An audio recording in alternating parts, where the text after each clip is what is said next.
को बहुत आवश्यकता है जल की। यदि उस मुरली बजाने वाले के पास तनिक सा भी जल मिल गया तो उनके लिए अच्छा हो जाएगा।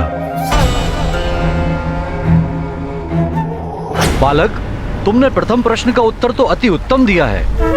अब मैं देखता हूँ मेरे द्वितीय प्रश्न का उत्तर तुम दे पाते हो या नहीं। मेरा द्वितीय प्रश्न है, ऐसी कौन सी वस्तु है जो परिवर्तनशील है? हनुमान, वृक्ष हो सकता है। उस पर प्रतिदिन पत्ते पात आते रहते हैं। नहीं तो धरती भी हो सकती है।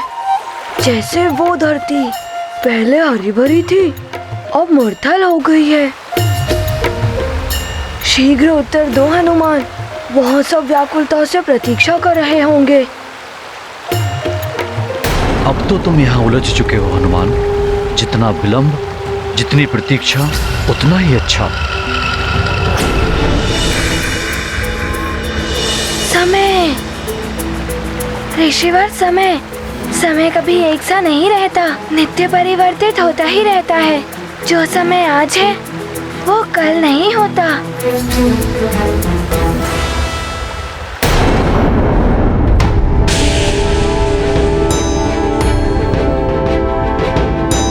क्या हुआ ऋषिवर, शीघ्र बताइए। मैंने उचित उत्तर दिया कि नहीं? शीघ्र बताइए ना ऋषिवर, मुझे विलंब हो रहा है। जल के बिना वहाँ नानी और सबकी कैसी दशा हो रही होगी।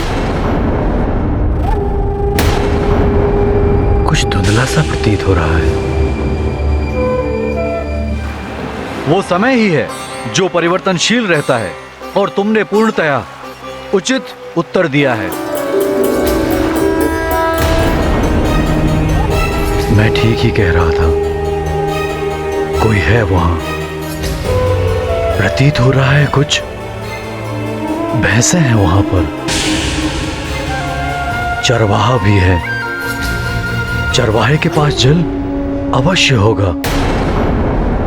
अब मैं तुमसे अंतिम प्रश्न पूछता हूँ। यदि इस प्रश्न का उत्तर तुमने उचित दिया तो तुम्हें यह जल भी प्राप्त हो जाएगा और तुम्हारा मित्र भी, और साथ ही ये पशु पक्षी भी जीवित हो जाएंगे। किंतु उत्तर देने में त्रुटि हुई तो तुम भी इन सबके भांति पत्थर की मूर्ति बन जाओगे। ऋषिवर, मुझे मेरी चिंता नहीं है। वहाँ मेरा पूरा परिवार कष्ट में होगा। मैं उनके कष्ट दूर करने के लिए कुछ भी कर सकता हूँ। आप शीघ्र ही प्रश्न पूछिए। तो बताओ, सबसे घना अंधकार क्या होता है जिसमें सब दिखते हुए भी ना दिखाई दें? सबसे घना अंधकार? ये तो बड़ा ही विचित्र प्रश्न पूछ लिया ऋषिवर ने। अंधकार दिखते हुए भी ना दिखाई दे? अमावस्या की रात ही तो उत्तर नहीं। नहीं, मेरी तो बुद्धि ही नहीं चल रही है।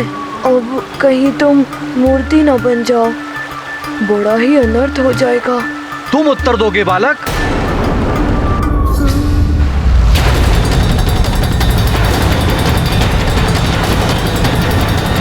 हनुमान, मनुष्य के जीवन का सबसे बड़ा अंधकार है अविद्या एवं अज्ञान। अज्ञानी व्यक्ति किसी भी वस्तु को देखकर भी नहीं जान सकता कि उस वस्तु का महत्व क्या है। ऋषिवर, अविद्या एवं अज्ञान, ये सबसे बड़ा अंधकार होता है।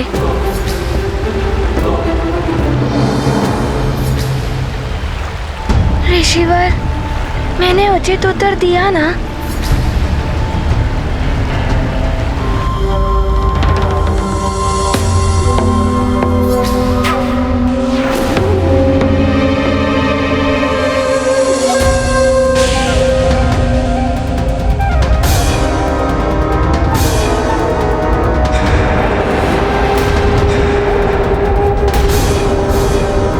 संपूर्ण क्षेत्र तो वैसा ही प्रतीत हो रहा है जैसा हनुमान ने अपने स्वप्न में देखा था। सामने वही संकरा मार्ग, एक और खाई, एक और पर्वत, और ये जंगली भैंसें। कहीं हनुमान का स्वप्न सत्य तो नहीं होने वाला है।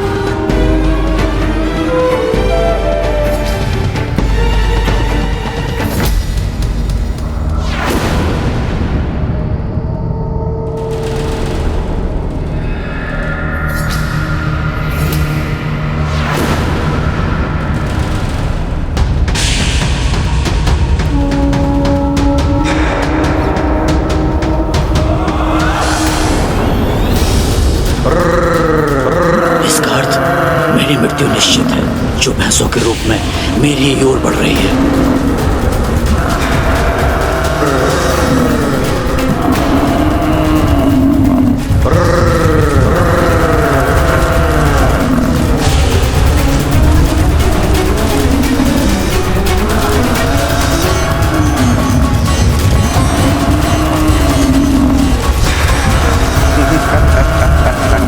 कहीं हनुमान का स्वप्न सत्य तो नहीं होने वाला है।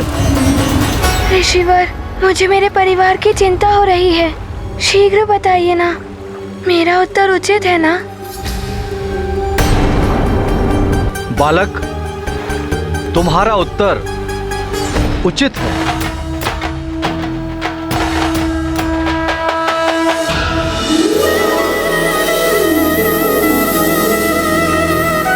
हनुमान मित्र, मैं पुनः अपनी अवस्था में आ गया।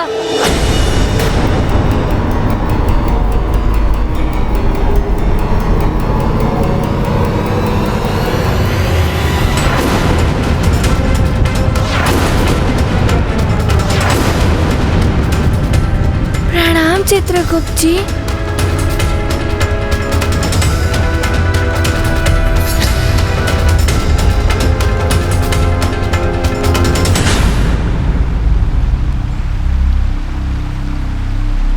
अब तुम धर्मानुसार इस जलाशय के जल प्राप्त करने के अधिकारी हो गए हो।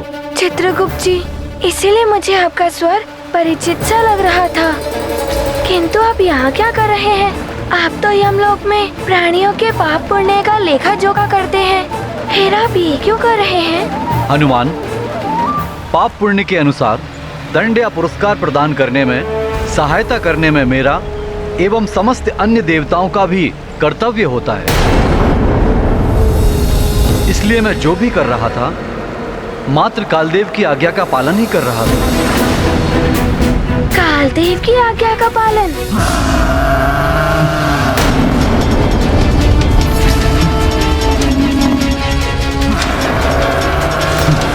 जब तक हनुमान नहीं आ जाता, तब तक मुझे स्वयं को बचाने का प्रयास करना ही होगा। तुम्हें प्रश्नों में उलझाए रखने का आदेश मुझे कालदेव ने ही दिया था, ताकि तुम अपने पिता से दूर रहो और कालदेव उन तक पहुंच सकें। मैं ऐसा होने नहीं दूंगा। मित्रों, चलो।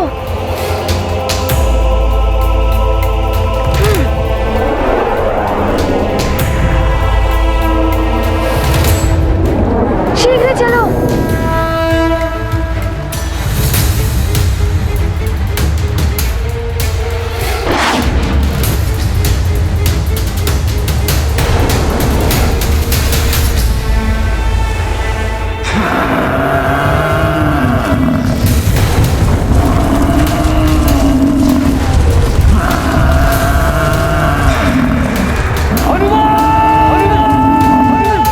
अश्री की ध्वनि।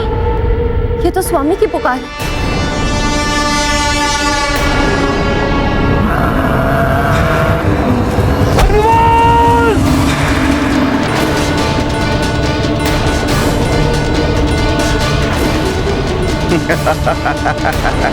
हनुमान!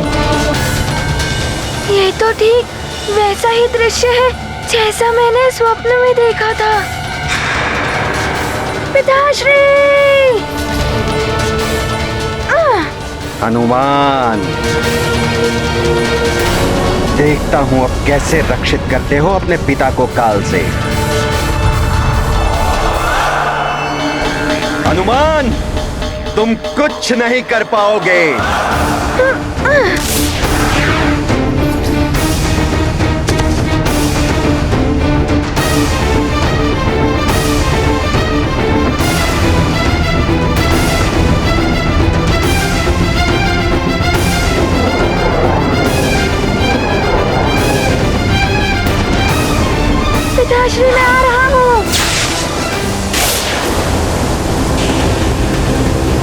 पिताश्री।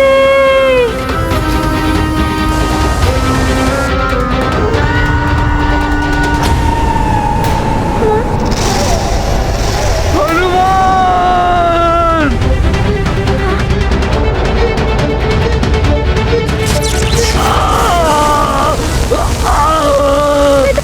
कालदेव! नहीं कालदेव, छोड़ दीजिए पिताश्री को कालदेव।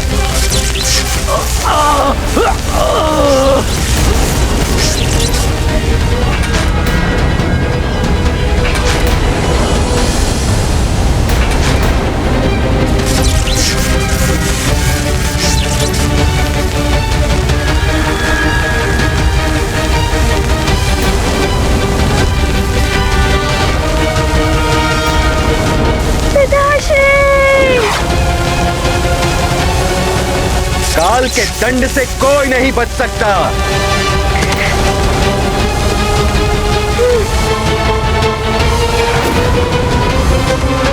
पिताश्री!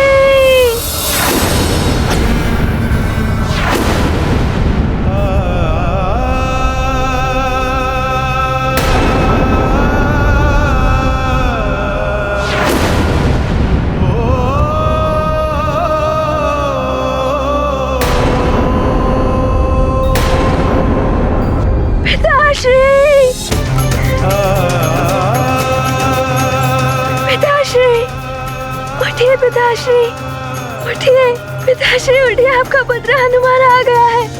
उठिए पिताश्री, उठिए ना पिताश्री, आपका पुत्र हनुमान आ गया है। पिताश्री उठिए ना, पिताश्री मेरी पुकार सुनिए पिताश्री। उठिए पिताश्री, पिताश्री। हनुमान!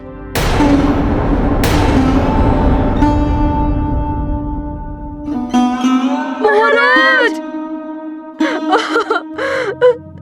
देखो ना मित्रों,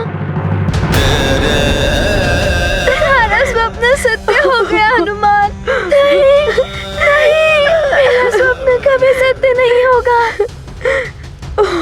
मेरे पिताश्री अभी उठ जाएंगे। उठिए ना पिताश्री, आप उठ जाएंगे अवश्य।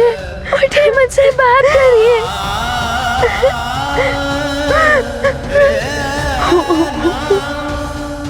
उठिए पिताश्री, उठिए महाराज, पिताश्री। क्या हुआ महाराज को?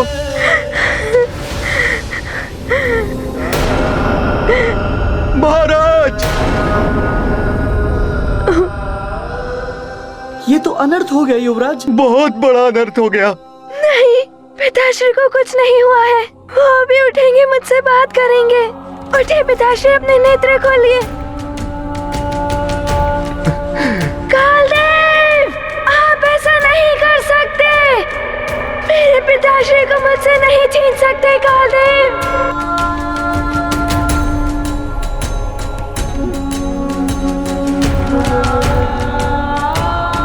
पिताश्री, आपको मेरी करुण पुकार सुननी ही होगी। पिताश्री उठिए ना। हनुमान मेरे पुत्र! उठिए ना पिताश्री, आप उठ जाएंगे अवश्य। हनुमान!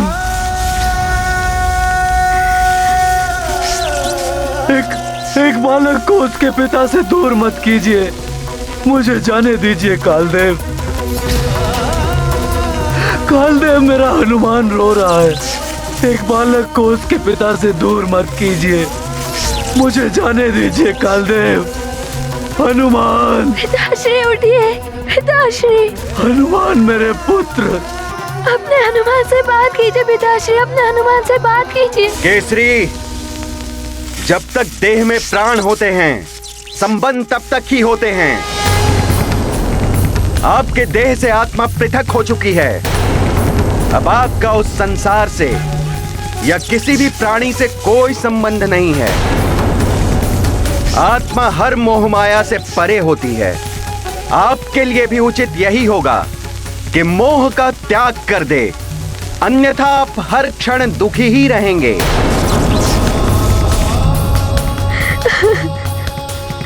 मेरे पुत्र के नेत्रों से बहते हुए अश्रु देखिए। उसके दुख से भरी हुई करुण पुकार सुनिए।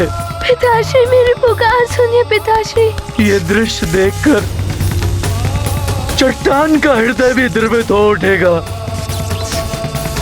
और आप कहते हैं कि मैं मोह त्याग दूं। केसरी, अब आपके दैहिक एवं भौतिक संबंध समाप्त हो चुके हैं।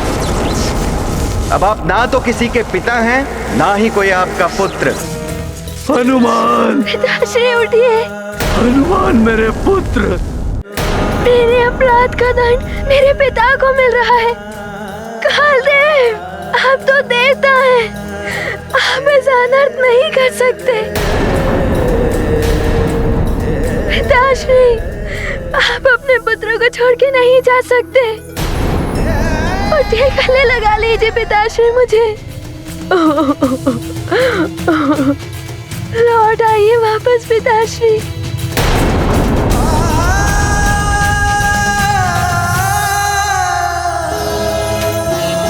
केसरी, अब आप विलाप करते हुए, रोते बिलखते हुए चलिए काल लोक, चाहे शांति को धारण करके चलें, किंतु अब आपका पृथ्वी लोक से संबंध समाप्त हो चुका है।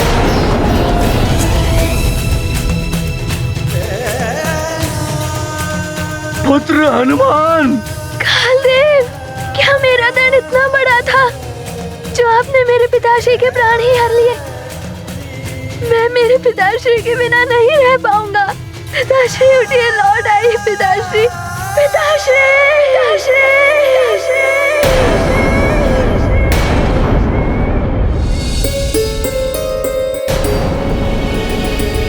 हनुमान, क्या हुआ महारानी जी? न जाने क्यों मन बहुत व्याकुल हो रहा है। मुझे हनुमान की करुण पुकार सुनाई दे रही है। अवश्य कुछ अनर्थ हुआ है। मुझसे और प्रतीक्षा नहीं हो रही। मुझे जाना ही होगा। मार्जरिका, तुम माँ को संभालो।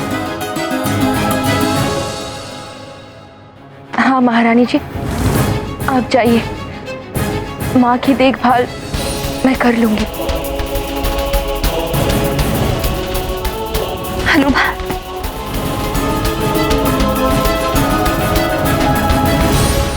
पिताश्री, नेत्र खोलिए पिताश्री।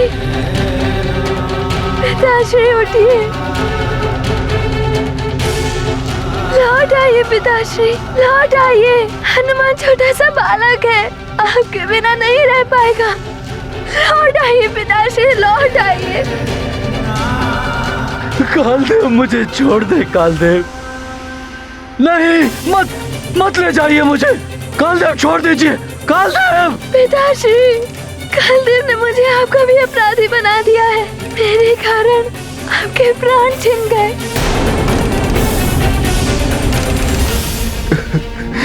महाराज,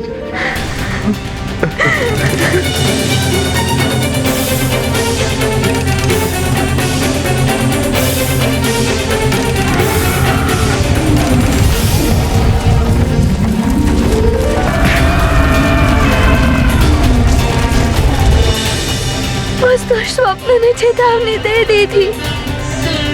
मातंग ऋषि ने भी सावधान रहने को कह दिया था, किंतु मैं असफल रहा। लौट आइए पिताश्री, लौट आइए, लौट आइए पिताश्री, लौट आइए।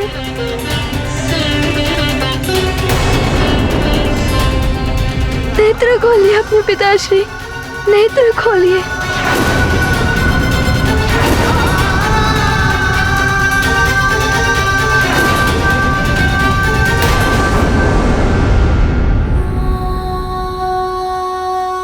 स्वामी, माँ, देखिए ना पिताश्री नेत्र नहीं खोल रहे हैं। देखिए ना माँ, पिताश्री को कहिए नेत्र खोले। स्वामी, स्वामी, स्वामी, स्वामी।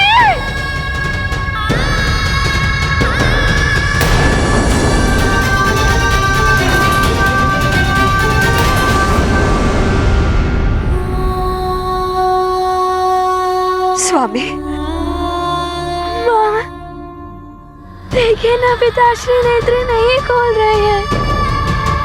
देखिए ना माँ, पिताश्री को कहिए नेत्र खोले। स्वामी, स्वामी, स्वामी, स्वामी! नहीं, ये सत्य नहीं हो सकता। स्वामी!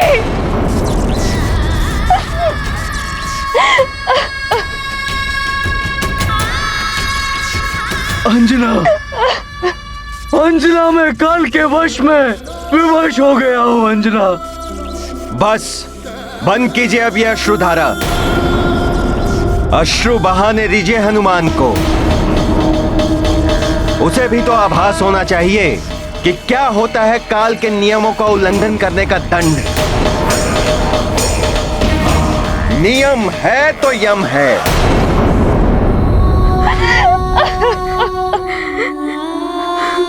जन्म होने पर प्राणी विलाप करता है और परिजन प्रसन्न होते हैं। मृत्यु होने पर परिजन विलाप करते हैं। कुछ समय सभी विलाप करेंगे, फिर पुनः सबका जीवन सामान्य हो जाएगा।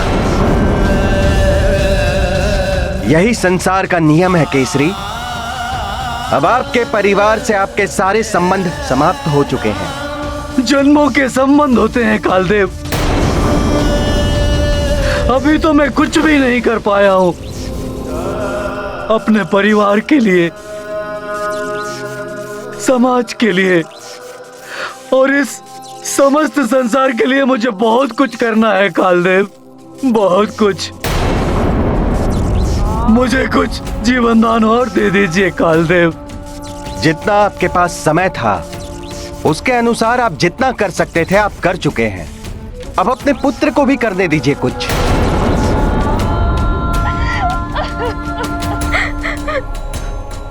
वो अभी छोटा बालक है कालदेव, उसे बहुत कुछ सीखना है। किंतु वो महाबली संकट मोचन है। कालदेव का भी सामना कर लेता है वो। कालदेव, यदि मेरे पुत्र से कोई धृष्टता हुई तो उसके लिए मैं क्षमा प्रार्थी हूँ। क्षमा कीजिए, अभी उसकी शक्तियों को दिशा देना है मुझे। दिशाहीन एवं अनियंत्रित शक्तियां सदैव अनर्थ का कारण बनती हैं। सीख जाएगा वो। इस प्रकार जब उसे दंड मिलेगा तब उसकी शक्ति नियंत्रण में स्वयं ही आ जाएगी और फिर उसकी मां है उसे संस्कार देने के लिए। कैसे करेगी वो अकेली इस संसार का सामना? ये बिछोह नहीं सह पाएगी वो। यदि उसे कुछ हो गया तो हनुमान भी नहीं रह पाएगा कालदेव।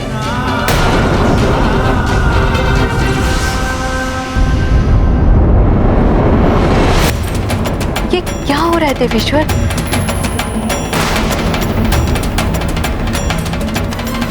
अनर्थ हो गया जगत पालक। पद के मद में चूर होकर कालदेव ने अन्याय किया है।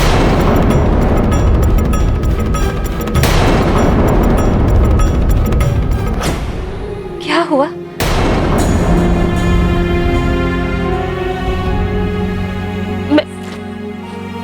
मैं रो क्यों रही हूँ?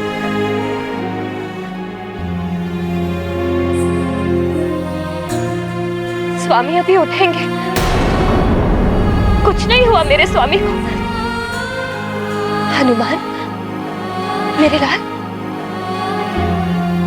मत रो पुत्र, कुछ नहीं होगा।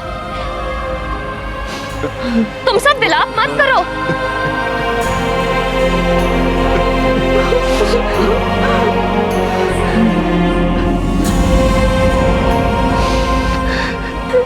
ऐसे क्या देख रहे हो मुझे पुत्र?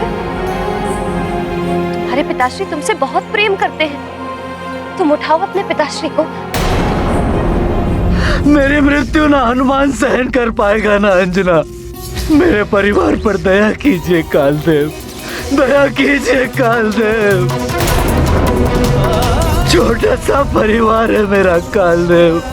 मेरे बिना टूट कर रह जाएगा, बिखर जाएगा मेरा परिवार कालदेव, बिखर जाएगा।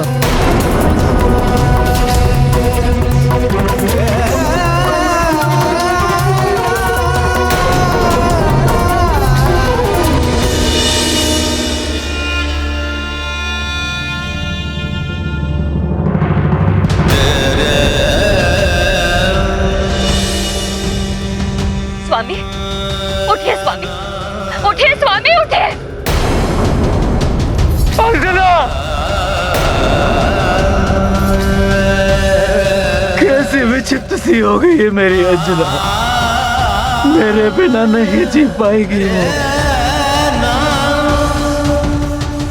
उन्हें मात्र मैं ही संभाल सकता हूँ। अब कुछ नहीं हो सकता केसरी।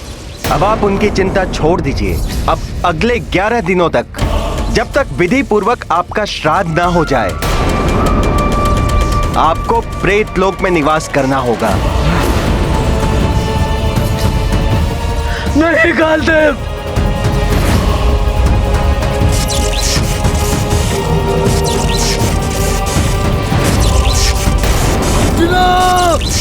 हनुमान! हनुमान, तुम्हारे पिताश्री को उठना ही होगा। कहो इनसे पुत्र, हमें तीर्थ यात्रा पूर्ण करनी है, तभी तो हमारे संकट मिट पाएंगे। पिताश्री, मैं क्या करूं? अब आप ही समझाइए माँ को।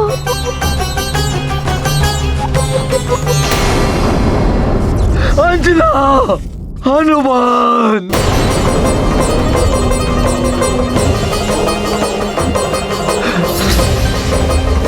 अंजना, हनुमान!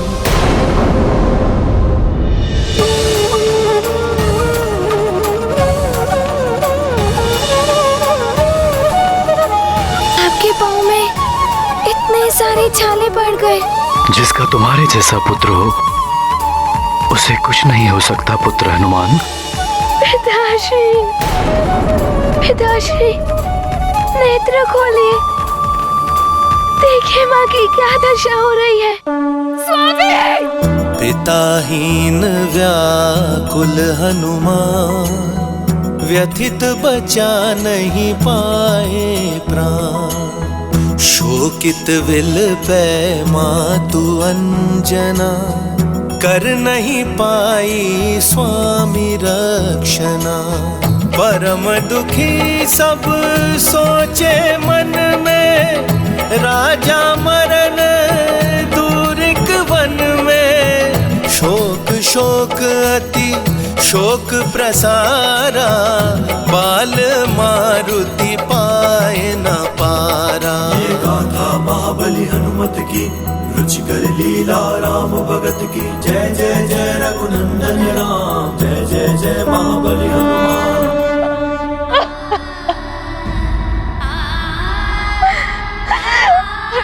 हनुमान जी, पिताश्री,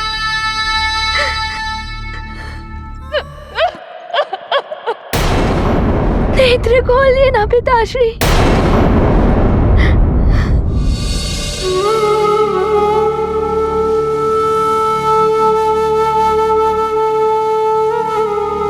आप तो हनुमान की पुकार भी नहीं सुन रहे।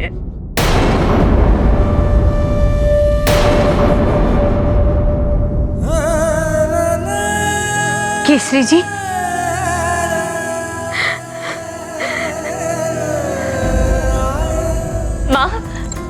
माँ देखिए ना, इन्हें क्या हो गया है। केसरी जी, महाराज! केसरी जी, केसरी जी, महाराज! माँ देखिए ना, ये तो हनुमान की भी नहीं सुन रहे हैं। आप ही इनसे कहिए ना कि हनुमान सबके लिए जल ले आया है, अब सबकी प्यास बुझ जाएगी।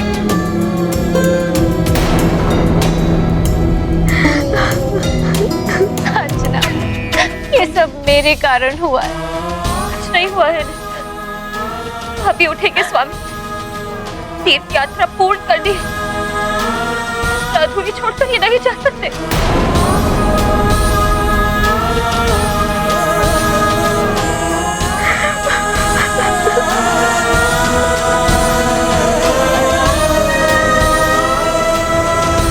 हनुमान, ये तुलसी पत्र अपने पिता के मुख में रख दो और ये जल भी प्रदान करो पुत्र।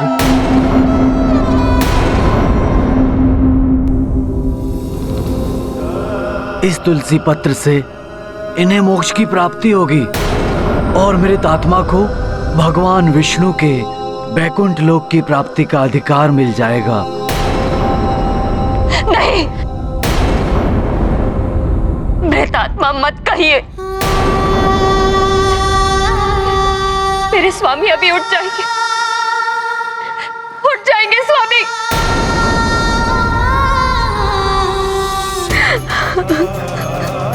मैं ही दोषी हूँ,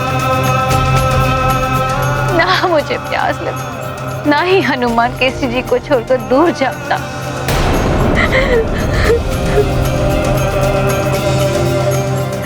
कौन जानता था ऐसा होगा माँ। संभालिए स्वयं को।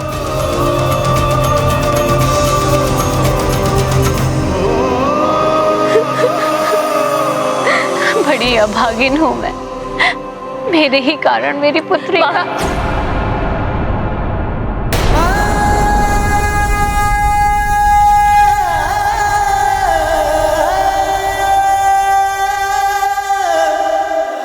हमें तो ज्ञात ही नहीं था ये महाराज केसरी का परिवार है। हाँ, महाराज केसरी के परिवार को दुख में देखकर हम इनकी सहायता के लिए ही तो यहाँ आए थे। दुखों का जैसे पर्वत ही टूट गया है महाराज केसरी के परिवार पर। ये भी हमारी भांति मृत्युंजय महादेव के दर्शन के लिए जा रहे थे। बड़ी अनहोनी हो गई इनके साथ। वैसे महाराज केसरी का हम ऋषियों पर बड़ा उपकार है। इन्होंने शंभ सदन राक्षस को मार करके उसके त्रास से हम ऋषियों को मुक्त किया था। हाँ, ऐसे दुख के क्षण में यहाँ रहकर हमें महाराज केसरी के परिवार की सहायता करनी चाहिए।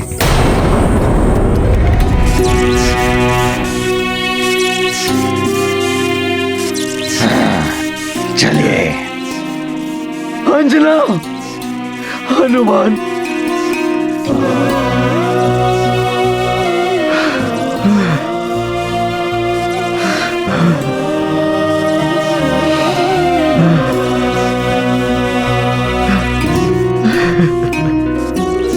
अंजना,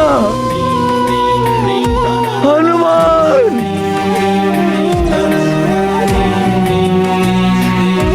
हनुमान जैसे अबोध बालक से कैसे कोई इतना बड़ा अपराध हो सकता है जो उसके परिवार को इतना भीषण दंड दिया गया।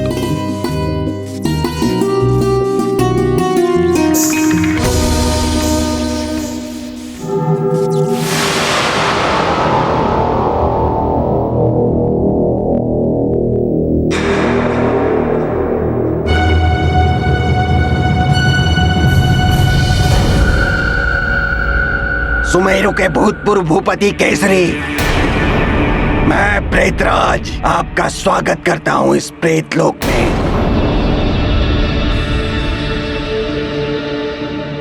केसरी जी, अब ये मोह माया छोड़ दीजिए, उस संसार से संबंध तोड़ दीजिए, अन्यथा आपको भयंकर कष्ट भुगतना होगा।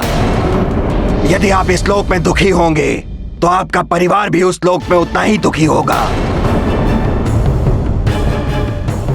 केसरी, मिथ्या है अब वो संसार, अब तो मात्र मृतदेह है वहां। उसकी भी अंतिम यात्रा अब आरंभ हो चुकी है।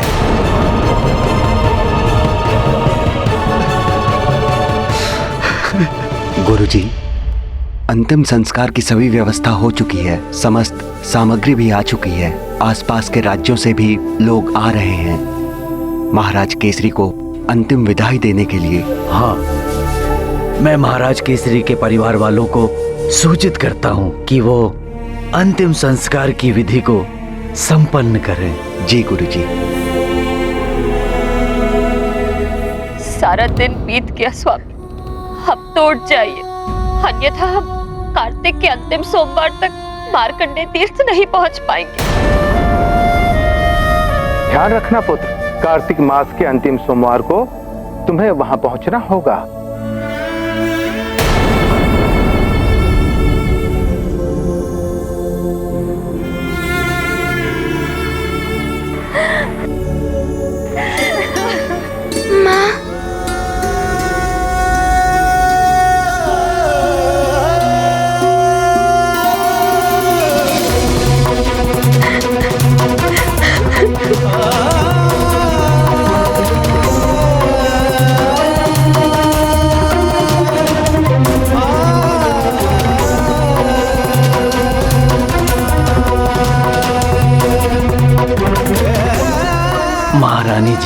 हम आपकी दुख की घड़ी में आपके साथ हैं, परंतु महाराज केसरी के मृत देह को अब अधिक समय तक रखा नहीं जा सकता। हमने सारी व्यवस्था कर ली है, इनका अंतिम संस्कार हो जाना चाहिए।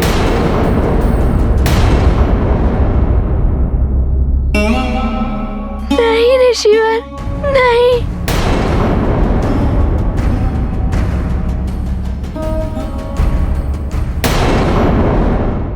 माँ,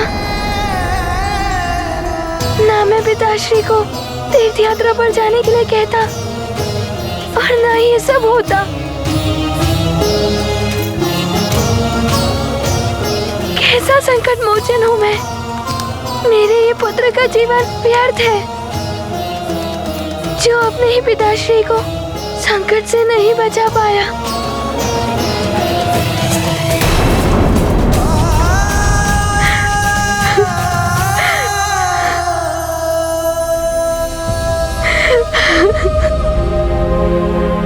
ऐसा मत कहो पुत्र।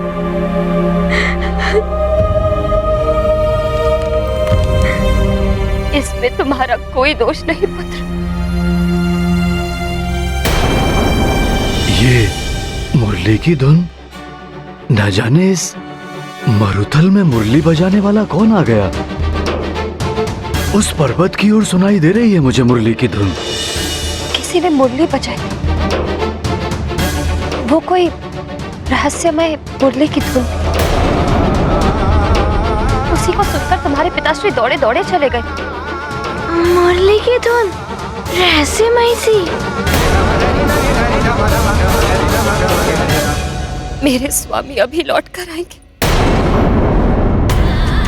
जिसने भी उन्हें हमसे दूर किया है वो अधिक समय तक उन्हें अपने पास नहीं रोक पाएगा।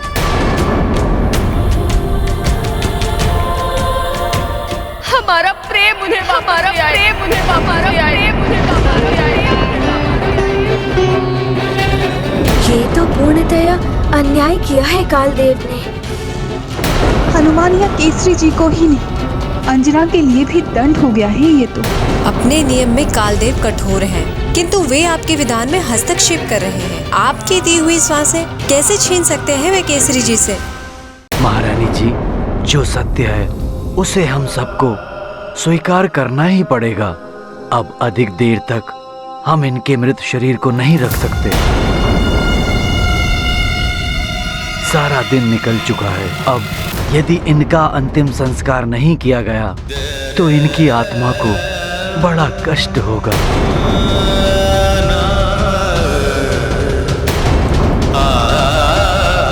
हनुमान पुत्र, हमने अंतिम संस्कार की सारी व्यवस्था कर ली है।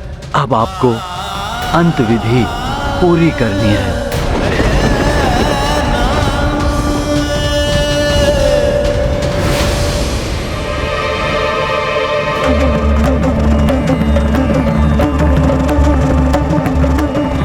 केसरी, अश्रु बहाने से आपका दुख बढ़ेगा। नेत्र बंद करके शांति को धारण कीजिए। वैसे भी कुछ क्षणों में आपका पुत्र आपके मृत देह का अंतिम संस्कार कर देगा। फिर आपका पृथ्वी लोक से संपर्क समाप्त हो जाएगा।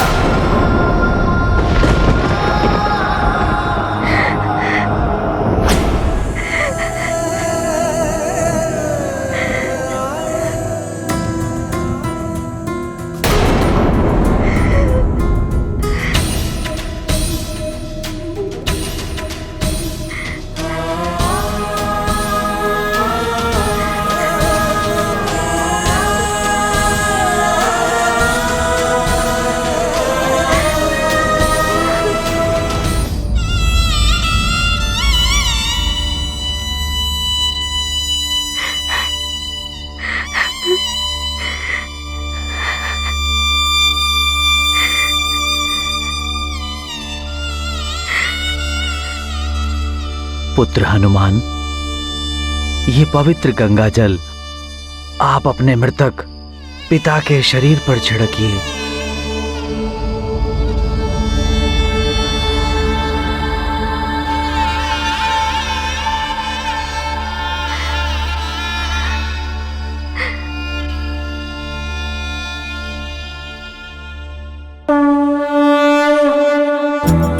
स्मृति चित्र नेत्र में आए, मन पर पिता मेघ सम छाए। करते योग्य पुत्र का कर्म, वेद विहित अलौकिक धर्म।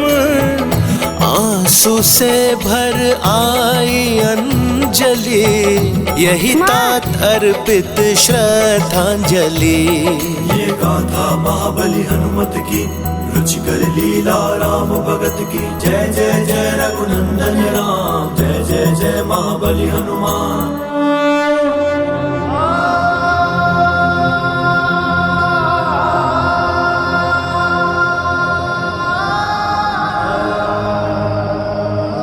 पिताश्री।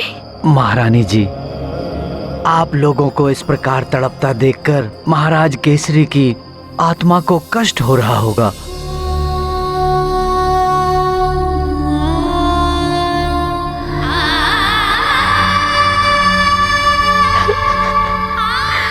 पुत्र हनुमान, ये पिंड अपने हाथ में लीजिए। अब हम आपके मृतक पिता की शांति के लिए ये पिंडदान आरंभ करते हैं।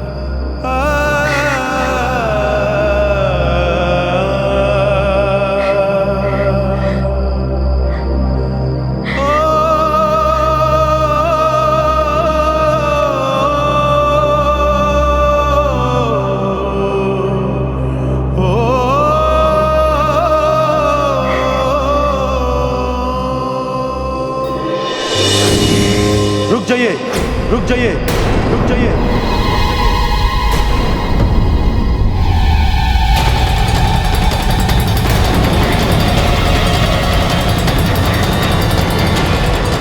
प्रणाम देव गुरु बृहस्पति। ऋषिवर, ये पिंड विधि त्रुटिपूर्ण है।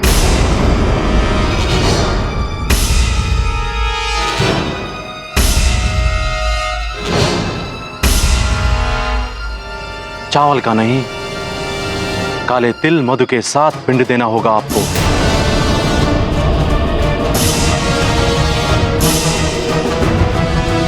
क्योंकि केसरी जी की अकाल मृत्यु हुई है। अकाल मृत्यु?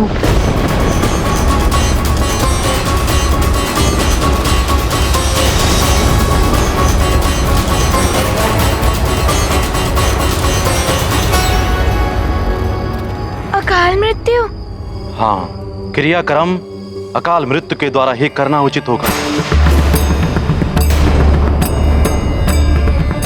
केसरी जी की मृत्यु एक स्वाभाविक मृत्यु नहीं है। अकाल मृत्यु हुई है कालदेव द्वारा, कालदेव द्वारा, कालदेव द्वारा। ये क्या कह रहे हैं आप देव गुरु? यही सत्य है पुत्र हनुमान। ब्रह्मदेव ने जितनी श्वासें दी थी, उसे पूर्ण के बिना छीन लिया कालदेव ने।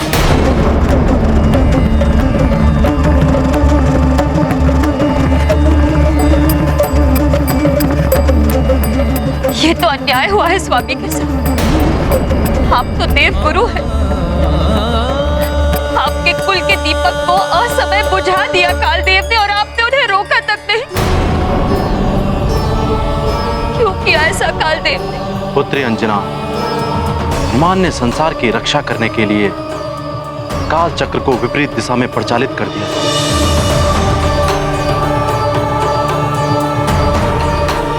इसे ही अपने कार्य में हस्तक्षेप मानकर कालदेव ने हनुमान को दंड देने के लिए केसरी को अकाल मृत्यु प्रदान कर दी।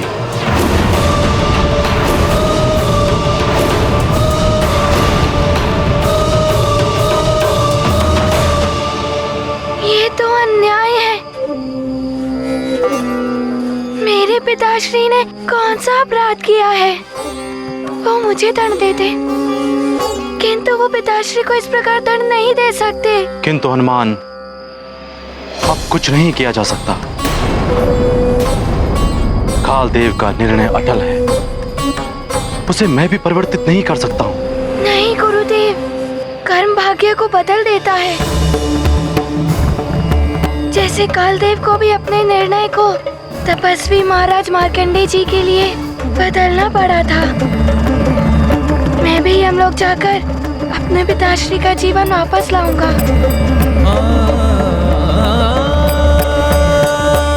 नहीं हनुमान, तुम कहीं नहीं जाओगे। यदि कालदेव अधिक क्रोधित हो गए तो न जाने क्या अनर्थ कर बैठेंगे।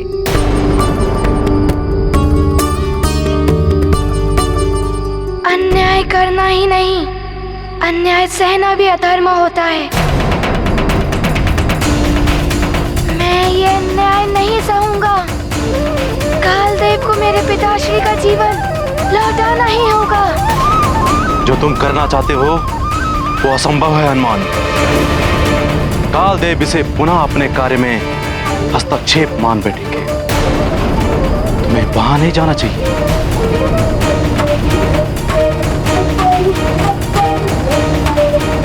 मेरा हनुमान कालदेव के पास जाएगा।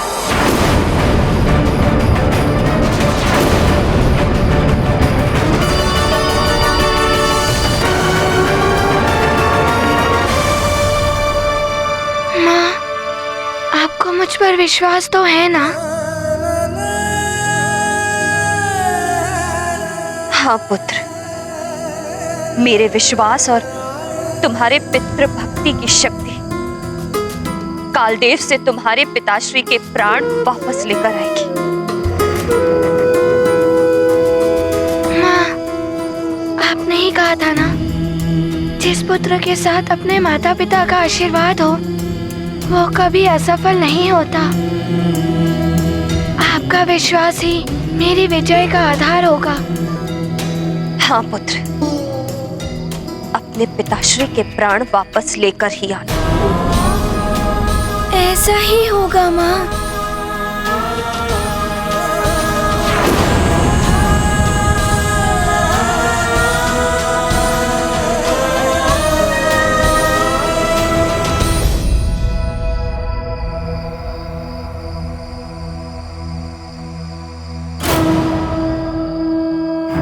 पिताश्री, आप साक्षी हैं, मेरे परिजन हैं, मेरे मित्र हैं और आप सब भी साक्षी हैं। ये 10 दिशाएं भी साक्षी हैं हनुमान की प्रतिज्ञा की। मैं केसरी नंदन अंजनी पुत्र हनुमान काल लोक से अपने पिताश्री के प्राण वापस ले आऊंगा, वापस ले आऊंगा, वापस ले आऊंगा, वापस ले आऊंगा। तभी इस पृथ्वी पर पग रखूंगा।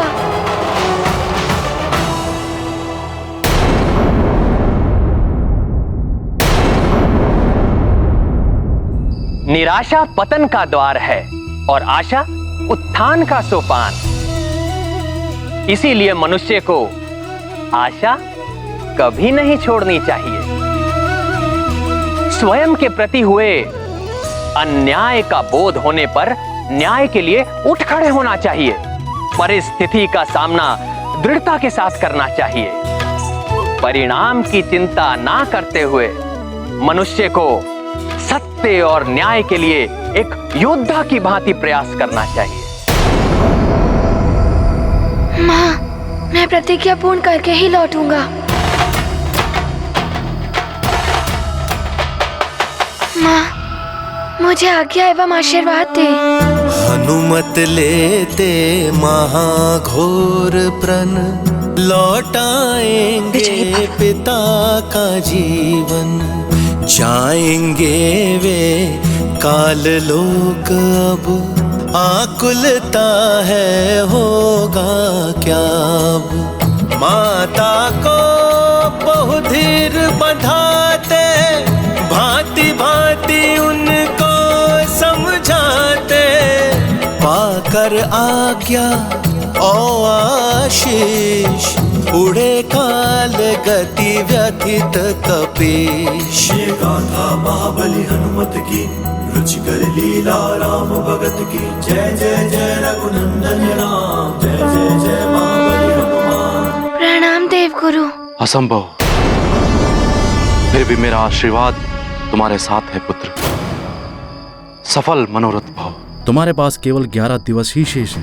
समय रहते कुछ न हुआ तो केसरी का जीवन असंभव है। माँ, हमारी तीर्थ यात्रा अवश्य पूर्ण होगी और पिताश्री हमारे साथ होंगे। रुचिकर लीला राम भगत की जय जय जय रघुनंदन राम, जय जय जय महाबली हनुमान।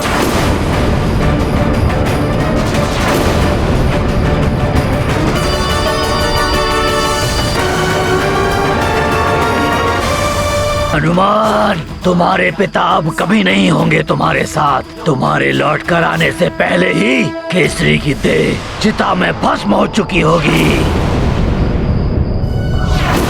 पिताश्री की आत्मा बहुत कष्ट में होगी। माँ का मन भी बहुत दुखी है। मुझे शीघ्र ही पिताश्री के प्राण लेकर वापस लौटना होगा। मेरे कारण पिताश्री के प्राण चले जाए, ऐसा पुत्र नहीं हूँ मैं। ऐसा कदापि नहीं होने दूंगा मैं। अपने पिता के साथ अन्याय नहीं होने देगा हनुमान। मुझे पूर्ण विश्वास है।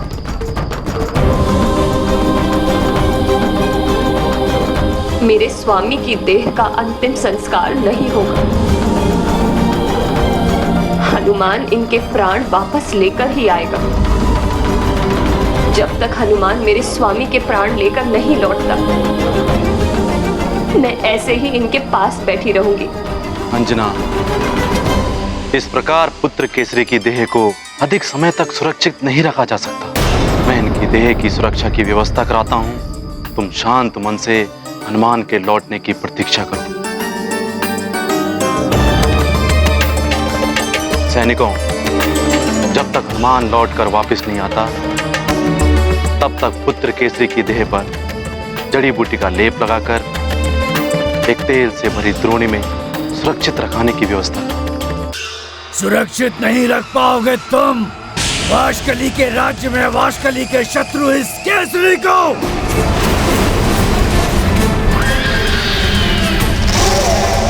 वाशकली राज्य का युवराज है वाश का शान। ये कदापि नहीं होने देगा, कदापि नहीं।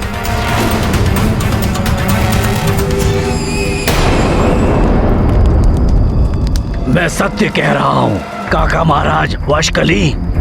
केसरी की मृत देह को स्वयं अपने नेत्रों से देख कर आ रहा हूँ मैं। उस दुष्ट केसरी के पुत्र हनुमान ने हमें भी पराजित किया और हम असहाय देखते रह गए।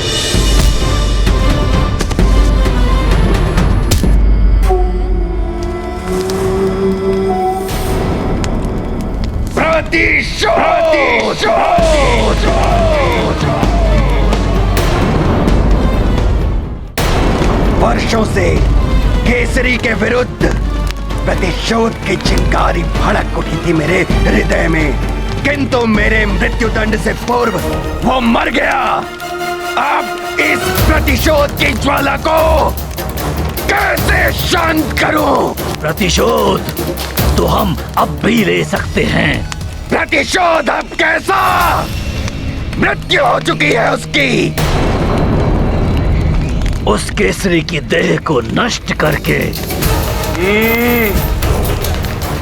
तुम्हारा तात्पर्य है कि उस केसरी की मृत देह की, उसकी देह की दुर्गति कर दें। किंतु इसमें आनंद क्या आएगा? आएगा आनंद। काका महाराज वाशकली, उसका पुत्र, वो चमत्कारी बालक हनुमान अपने पिता की आत्मा को लाने काल लोक गया है। यदि वो सफल हो गया तो उसके आने के पूर्व ही हम उस केसरी की देह को भस्म कर देंगे।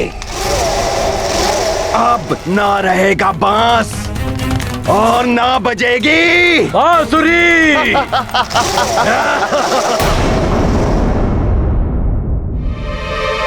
हनुमान, तुम्हारे पास केवल 11 दिवस ही शेष है।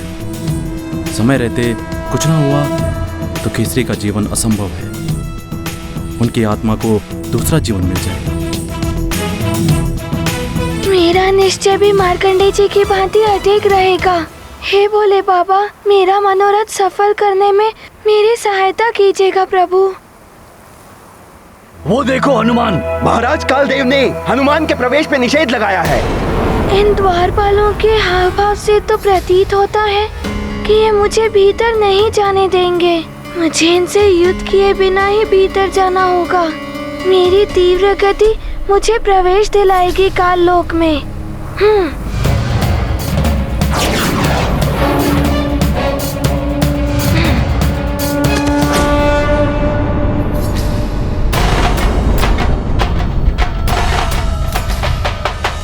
हनुमान,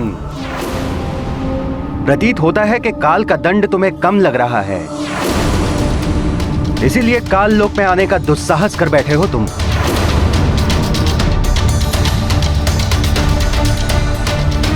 तुम्हारा मौन तुम्हारे क्रोध को दर्शा रहा है हनुमान, किंतु तुम्हारे क्रोध का काल के समक्ष कोई अर्थ नहीं है। बोलो हनुमान, क्यों आए हो यहां?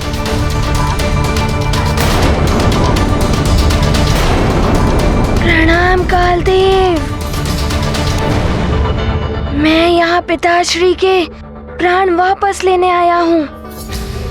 बालक हो, मृत्यु का अर्थ नहीं जानते हो तुम। तुम्हें क्या लगता है ये संभव है? दंड अपराधी को ही दिया जाता है और अपराधी मैं हूँ।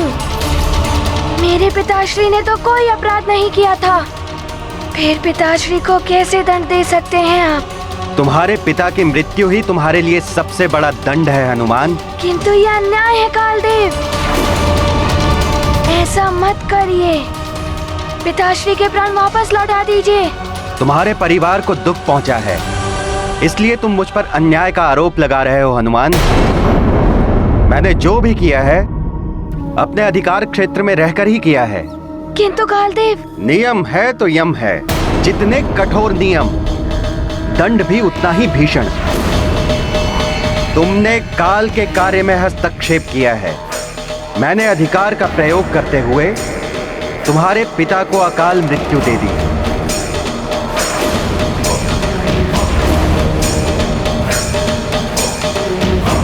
कालदेव, ये आपका कैसा अधिकार है? किसी के अपराध का दंड किसी और को दे? कालदेव, मैं प्रस्तुत हूँ, मुझे दंड दीजिए, किंतु मेरे कारण मेरे पिताश्री को दंड देना ये न्याय है? हनुमान, मेरे न्याय और मेरे अधिकार पर प्रश्न उठाने का प्रयास मत करो। तुमसे नहीं सीखना है मुझे न्याय और अन्याय का पाठ। मेरा अधिकार क्या है इसका ज्ञान है मुझे। और एक बात भली भांति जान लो तुम हनुमान, यदि मैं चाहूं भी तब भी तुम्हारी प्रार्थना स्वीकार नहीं कर सकता हूं। ऐसा क्यों कह रहे हैं आप? आप प्राण हर सकते हैं तो लौटा भी सकते हैं। यह भ्रम है तुम्हारा हनुमान। मैं प्राण हरने का कार्य करता हूं, किंतु मैं किसी के प्राण नहीं लौटा सकता। यही नियम है। नियम है तो यम है। कालदेव, मैंने माँ को वचन दिया है कि मैं पिताश्री के प्राण लेकर ही पृथ्वी लोक जाऊंगा। अबोध हो तुम, पुनः भूल कर बैठे। ऐसे असंभव प्रण लेने से पहले तुम्हें सोचना चाहिए था। असंभव को संभव करके रहूंगा मैं। मैंने मेरी माँ को जो वचन दिया था वो पूर्ण करके रहूंगा।